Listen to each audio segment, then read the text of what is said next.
Lord, आप सभी को जय मसीह की। आज हमारे बाइबल मनन का विषय है पक्षभेद आत्मा विरोधी है। प्रियो, वचन के अनुसार हम मनुष्य के विषय में पक्षपाती होकर व्यर्थ घमंड रखने वाले और दूसरों का विरोध करने वाले हैं, तो हम आत्मिक दशा में नहीं वरन शारीरिक दशा में है। और इसलिए ऐसे लोगों में डाह और झगड़े होते हैं, क्योंकि दैहिक भावनाओं से चलने वाले पवित्र आत्मा की प्रेरणा से नहीं परंतु मनुष्य की रीतियों पर चलते हैं, और वे प्रभु यीशु मसीह का नहीं वरन मनुष्य का अनुसरण करते हैं और अंधकार में भटकते हैं। इस कारण वे ज्योति में नहीं चलते और न ही परमेश्वर से सहभागिता रखते हैं। इस कारण वे भले और बुरे के अंतर को भी नहीं समझ पाते। परमेश्वर के राज्य में गुटबाजी का कोई स्थान नहीं। यह तो संसार की रीत है, क्योंकि इस संसार में शारीरिक मनुष्य एक दूसरे से प्रतिस्पर्धा करता है और अपने आप को बड़ा बनाने की चाह रखता है। इस कारण यह उनकी रणनीति होती है कि एक दूसरे से प्रतिस्पर्धा करें और दूसरों को नीचे गिरा दिया जाए ताकि हम आगे बढ़े, जिसके लिए वे कई सारे पैतरे अपनाते हैं। परंतु ऐसों के मन में मनुष्यों के प्रति जो प्रेम भावना होती है वो नष्ट होती जाती है। परंतु जो परमेश्वर के राज्य के भागी है वे किसी मनुष्य से प्रतिस्पर्धा करने हेतु नहीं वरन उस निशाने की ओर दौड़ते हैं जो परमेश्वर ने हमारे लिए ठहराया है। अर्थात जैसा वो चाहता है कि हम हो वैसे ही होने के लिए हम उस लक्ष्य की ओर बढ़ते चले जाए, ताकि वह इनाम पाए जिसके लिए परमेश्वर ने हमें मसीह यीशु में ऊपर बुलाया है। और यदि हम इससे परे होकर और ही विचार करते हैं तो परमेश्वर उसे भी हम पर प्रकट करता है ताकि हम उसी के अनुसार चले। और यदि हम विचलित होने की दशा में हैं तो भी हम फिर से अपने लक्ष्य की ओर ही मुड़े और आगे बढ़े।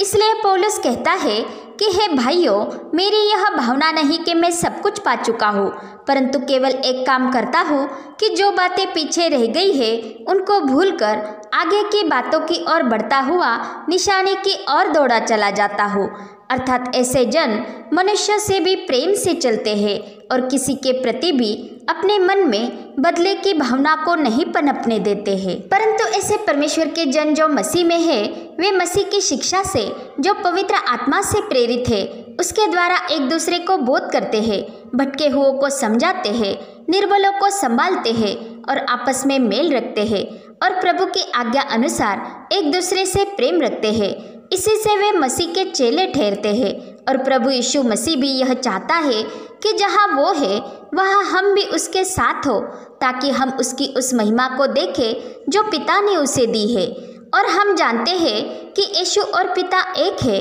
अर्थात पिता उसमें है और वो पिता में है। इसलिए जहाँ प्रभु यीशु है वहाँ हम भी उसके साथ होकर उसकी महिमा को तब देख पाएंगे जब हम सिद्ध होकर मसीह में एक हो जाएंगे, क्योंकि पिता की महिमा जगत के होने से पहले से ही यीशु के साथ ही है।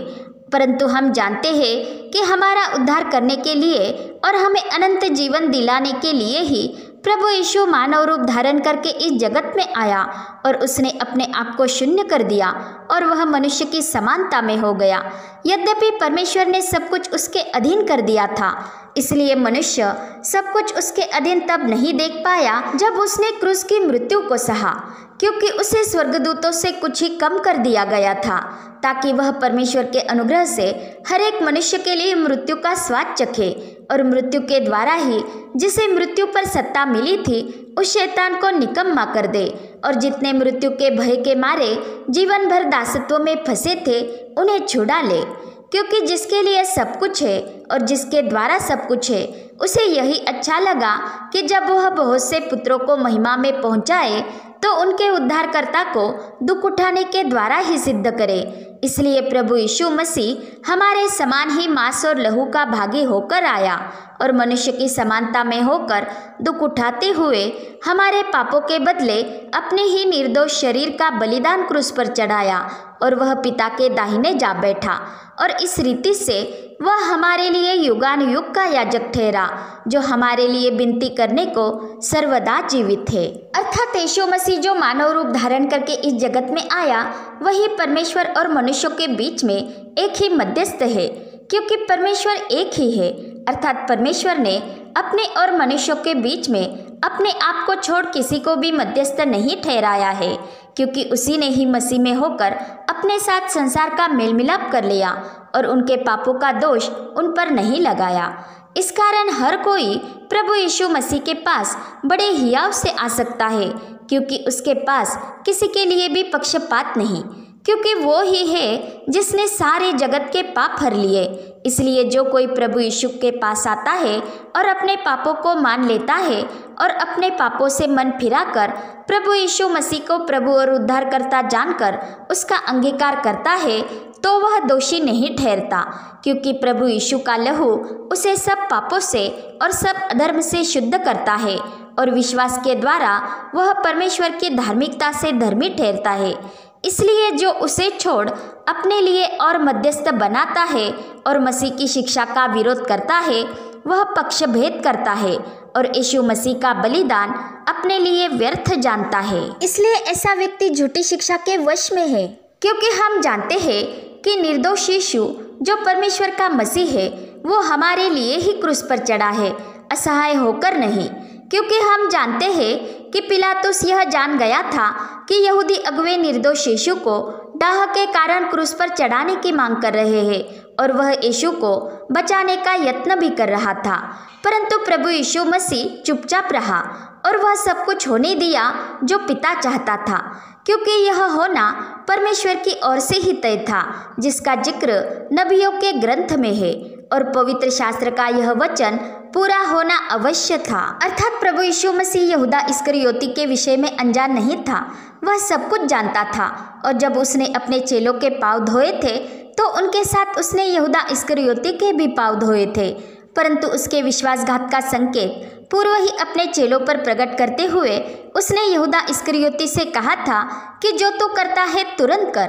परंतु तब उनमें से किसी ने न जाना कि उसने यह बात उससे किस लिए कही। इस मृत्यु का दुख उठाने के कारण आज हम उसे महिमा और आदर का मुकुट पहने हुए देखते हैं और उसके पुनरुत्थान में परमेश्वर की सामर्थ देखते हैं, जब हम उस पर सच्चे मन से विश्वास करते हैं और उसी में एक हो जाते हैं। प्रभु यीशु हमसे प्रेम रखता है क्योंकि हम परमेश्वर की सृष्टि है और जो कुछ पिता का है वह सब कुछ उसी का है, क्योंकि वो ही उस अदृश्य परमेश्वर का प्रतिरूप और सारी सृष्टि में पहलौठा है और सब कुछ उसी के द्वारा और उसी के लिए सृजा गया है, अर्थात हम उसी में ही सृजे गए हैं। इसलिए प्रभु यीशु ने हमारे लिए अपने आप को ही दे दिया और परमेश्वर ने भी उसे उसकी कलीसिया का मस्तक ठहराया, ताकि हम सब मिलकर मसीह की देह होकर उसके साथ रहे और उसी में भरपूर हो जाए, जो सारी प्रधानता और अधिकार का शिरोमणि है। और पवित्र आत्मा के द्वारा परमेश्वर का घर होने के लिए हम एक साथ मिलकर ऐसी रचना हो जाए जो प्रभु में एक पवित्र मंदिर बनती जाए। इसलिए उस पवित्र आत्मा को परमेश्वर ने हमारे प्रभु यीशु मसीह पर किए गए विश्वास के द्वारा हमारे हृदय में भेजा है, ताकि हम मसीह यीशु में बने रहे, क्योंकि प्रभु यीशु मसीह में ही अनंत जीवन है और उसी में ही जीवन की भरपूरी है। इसलिए हमारे लिए यह अवश्य है कि हम प्रभु यीशु मसीह में ही जड़ पकड़ते और बढ़ते जाए, और जैसे हम मसीह में पवित्र आत्मा के द्वारा सिखाए गए हैं उसी के अनुसार चलते हुए विश्वास में दृढ़ होते जाए और हर परिस्थिति में प्रभु के धन्यवादी बने रहे। इसलिए जो बातें मसीह की शिक्षा से विपरीत है, जो बातें हमारे विश्वास में और परमेश्वर के कामों में ठोकर के कारण है, जो बातें हमें मसीह के वचन के खिलाफ जाने के लिए, उसके विरुद्ध आचरण करने के लिए उकसाती है, ऐसे बातों में हम साझेदार नहीं हो सकते, क्योंकि ऐसी बातें जो संसार का ज्ञान कहलाई जाती है, जिसमें मनुष्य की चतुराई, मनुष्य के परंपराई मत, मनुष्य के अपने ही मन का तत्व ज्ञान होता है, वह संसार की आदि शिक्षा के अनुसार होता है, मसीह के अनुसार नहीं। इसलिए संसार का ज्ञान हमें धोखे से अहेर कर लेता है और मसीह यीशु की शिक्षा से जीवन के मार्ग से भटका देता है और हम झूठी शिक्षा के वश में चले जाते हैं। परंतु यदि कोई इस झूठी शिक्षा का विरोध नहीं करता तो वह मनुष्य को प्रसन्न करने वाला है और वह मसीह का सेवक नहीं, क्योंकि ऐसा व्यक्ति अपने ही निज स्वार्थ की पूर्ति करने की सोच रखता है। परंतु हम देखते हैं कि प्रेरित पौलुस इस विषय में बड़ा सजग था और वह कड़ी आज्ञा देता था कि अन्य प्रकार की शिक्षा न दे, क्योंकि जो अधर्म से सत्य को दबाए रखते हैं तो उन लोगों की सब अभक्ति और अधर्म पर परमेश्वर का क्रोध स्वर्ग से प्रकट होता है। इसलिए जो पवित्र आत्मा हमें सत्ताओं में बने रहने की सामर्थ देता है, वो ही पवित्र आत्मा हमें उन बातों का विरोध करने के लिए भी आत्मा से परिपूर्ण करता है और परमेश्वर के आवेश से भरता है, जो बातें विश्वास करने वालों के लिए ठोकर का कारण है, ताकि मनुष्य के आत्मिक अंधेपन को दूर करे। क्योंकि आत्मिक दृष्टि से अंधा व्यक्ति परमेश्वर के राज्य की बातें अर्थात आत्मिक बातें नहीं समझ पाता। जैसे कि हम देखते हैं कि प्रेरित पौलुस की प्रथम प्रचार यात्रा में पौलुस और बरनबास, जिनके साथ यूहन्ना भी सेवकाई करता था, वे कुप्र से लेकर पफुस तक पहुंचे। तब उन्हें वहां पर बरयीशु नाम एक यहूदी मिला, जो टोना करने वाला और झूठा भविष्यवक्ता था। और यह बरयीशु जिसके साथ था, उस सिरगियुस पौलुस नामक सूबेदार ने बरनबास और पौलुस को अपने पास बुलाकर परमेश्वर का वचन सुनना चाहा। परंतु दूसरे एक टोना करने वाले ने, जिसका नाम एलीमास था, उसने उनका विरोध करके सूबेदार को विश्वास करने से रोकना चाहा। तब शाऊल, जिसका नाम पौलुस भी है, वह पवित्र आत्मा से परिपूर्ण हो गया और उसने एलीमास टोने की ओर दृष्टि गड़ाई और उससे कहा, हे सारे कपट और सब धूर्तता से भरे हुए शैतान की संतान, सकल धार्मिकता के बैरी, क्या तू प्रभु के सीधे मार्गों को टेढ़ा करना न छोड़ेगा?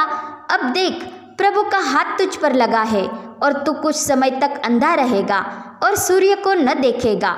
तब तुरंत धुंधलाई और अंधेरा उस पर छा गया और वह इधर उधर टटोलने लगा, ताकि कोई उसका हाथ पकड़ के ले चले। अर्थात प्रेरित पौलुस ने पवित्र आत्मा से परिपूर्ण होकर उस झूठी शिक्षा को भीतर प्रवेश ही नहीं करने दिया, जो विश्वास करने वालों के लिए ठोकर का कारण थी, और उन विश्वास करने वालों के सम्मुख ही उस ठोकर के कारण को उसने हटा दिया, ताकि उनका आत्मिक अंधापन दूर हो जाए। यह अगुवाई उसे पवित्र आत्मा की ओर से थी, उसके अपनी ही दैहिक भावना की नहीं। क्योंकि हम देखते हैं कि पौलुस ने परमेश्वर के आवेश से, जो पवित्र आत्मा ने उसके मन में डाला था, उससे प्रेरित होकर उस एलीमास पर कुछ समय तक अंधा होने की भविष्यवाणी प्रकट की थी और उसके अनुसार ही घटित भी हुआ था। परंतु कई बार पौलुस को यीशु के नाम के कारण विरोध में से, सत्ताओं में से भी जाना पड़ा था और उस पर पथराव भी किया गया था। परंतु पौलुस जैसे पवित्र आत्मा उसकी अगुवाई करता था, वैसे ही चलता था। प्रभु यीशु के विषय में ठोकर खाने वालों में अविश्वास के कारण आत्मिक अंधापन होता है, परंतु प्रभु यीशु का विरोध करने वालों में कटुता के कारण आत्मिक अंधापन होता है। ये दोनों भावनाएं शरीर की लालसा है और शरीर के बुरे काम है, और हम जानते हैं कि जो शरीर के बुरे काम करते हैं, वे परमेश्वर के राज्य में प्रवेश करने नहीं पाएंगे, क्योंकि शरीर की लालसा आत्मा का विरोध करती है और आत्मा देह विरोधी है। इस कारण पवित्र आत्मा के द्वारा ही उनका उपाय होता है। अर्थात जो पवित्र आत्मा की अधीनता में चलते हैं, वे प्रभु यीशु के विषय में ठोकर नहीं खाते और न ही शरीर की लालसा पूरी करते हैं और न ही देह के बुरे काम करते हैं। और प्रभु यीशु ने कहा है कि धन्य है वे जो मेरे कारण ठोकर न खाए। अर्थात जब तक मनुष्य शारीरिक दशा में होकर अपनी आंखों से देखता है, तब तक वह अपनी आत्मिक आंखों से देख नहीं पाता, और पवित्र आत्मा के बिना हम आत्मिक दशा में नहीं आ सकते, क्योंकि पवित्र आत्मा ही अपने सामर्थ्य से हमारी शारीरिक आंखों को बंद कर देता है और हमारी आत्मिक आंखों को खोल देता है। और हम देखते हैं कि एलीमास कुछ समय तक अंधा रहा, परंतु उस सूबेदार की आत्मिक आंखें खुल गई और वह स्पष्ट रूप से देखने लगा। अर्थात जो वाक्य हुआ उसे देखकर और प्रभु के उपदेश से चकित होकर उसने प्रभु यीशु मसीह पर विश्वास किया, क्योंकि विश्वास सुनने से और सुनना मसीह के वचन से होता है। और वह टोना करने वाला एलीमास, जो उस सूबेदार के लिए मसीह के वचन सुनने में ठोकर का कारण था, वह निष्प्रभावी हो गया। एलीमास शारीरिक मनुष्य था और सांसारिक, दैहिक और शैतानी ज्ञान से चलने वाला था, और ऐसा व्यक्ति परमेश्वर के आत्मा की बातें ग्रहण नहीं करता, क्योंकि वे उसकी दृष्टि में मूर्खता की बातें हैं और न वह उन्हें जान सकता है, क्योंकि उनकी जांच आत्मिक रीति से होती है। परंतु आत्मिक जन सब कुछ जांचता है, यद्यपि वह आप किसी से जांचा नहीं जाता, परंतु वह पवित्र आत्मा की प्रेरणा से ही चलता है। इसलिए उसका आचरण पक्षपात रहित होता है और वह एक दूसरे की उन्नति के लिए ही प्रभु का काम करता है, न कि विश्वास करने वालों के सम्मुख ठोकर का कारण रखता है। वह अपनी भी उन्नति पर ध्यान देता है, परंतु किसी भोग विलास के लिए नहीं, वरन इस बात में कि प्रभु यीशु के प्रेम में बढ़ते हुए परमेश्वर की भरपूरी में परिपूर्ण होता जाए। इस कारण परमेश्वर के जन मसीह यीशु के सुसमाचार के लिए दुख उठाते हैं, सताव में भी दृढ़ बने रहते हैं और मसीह की शिक्षा का विरोध करने वाली झूठी शिक्षा का भी उसी दृढ़ता से विरोध करते हैं, ताकि प्रभु की कलीसिया उस मस्तक की ओर बढ़ती जाए जो मस्तक प्रभु यीशु मसीह है। और वे चाहते हैं कि परमेश्वर का ही राज्य आए और हम घटे, परंतु हम में मसीह यीशु ही बढ़ता जाए और परमेश्वर को ही महिमा मिले। इसलिए जो परमेश्वर के राज्य के प्रति वफादार होते हैं, वे प्रभु यीशु मसीह के स्वभाव को ही धारण करने का यत्न करते हैं। जिसने पुत्र होने पर भी दास का स्वरूप धारण किया, उस प्रभु यीशु मसीह की तरह ही परमेश्वर के जन पुत्र होने पर भी अपने आप को प्रभु यीशु मसीह का सेवक जानते हैं और अपने आप को परमेश्वर के भेदों का दास बनाकर रखते हैं। और यह परमेश्वर के दास परमेश्वर के काम में गंभीर, संयमी और विश्वास योग्य प्रतीत होते हैं। और वे अपने निज स्वार्थ पर चलते हुए पक्षभेद नहीं करते और न ही किसी एक पर घमंड करके दूसरों का विरोध करते हैं, क्योंकि पक्षभेद आत्मा विरोधी है। तथा वे जानते हैं कि सब कुछ हमारा है और हम मसीह के हैं और मसीह परमेश्वर का है और हम सब विश्वासी परमेश्वर के पुत्र हैं, जिनके बीच में ही परमेश्वर का राज्य है। पिता परमेश्वर का प्रेम, प्रभु यीशु मसीह का अनुग्रह और पवित्र आत्मा की सहभागिता हम सभी पर बनी रहे। आमीन।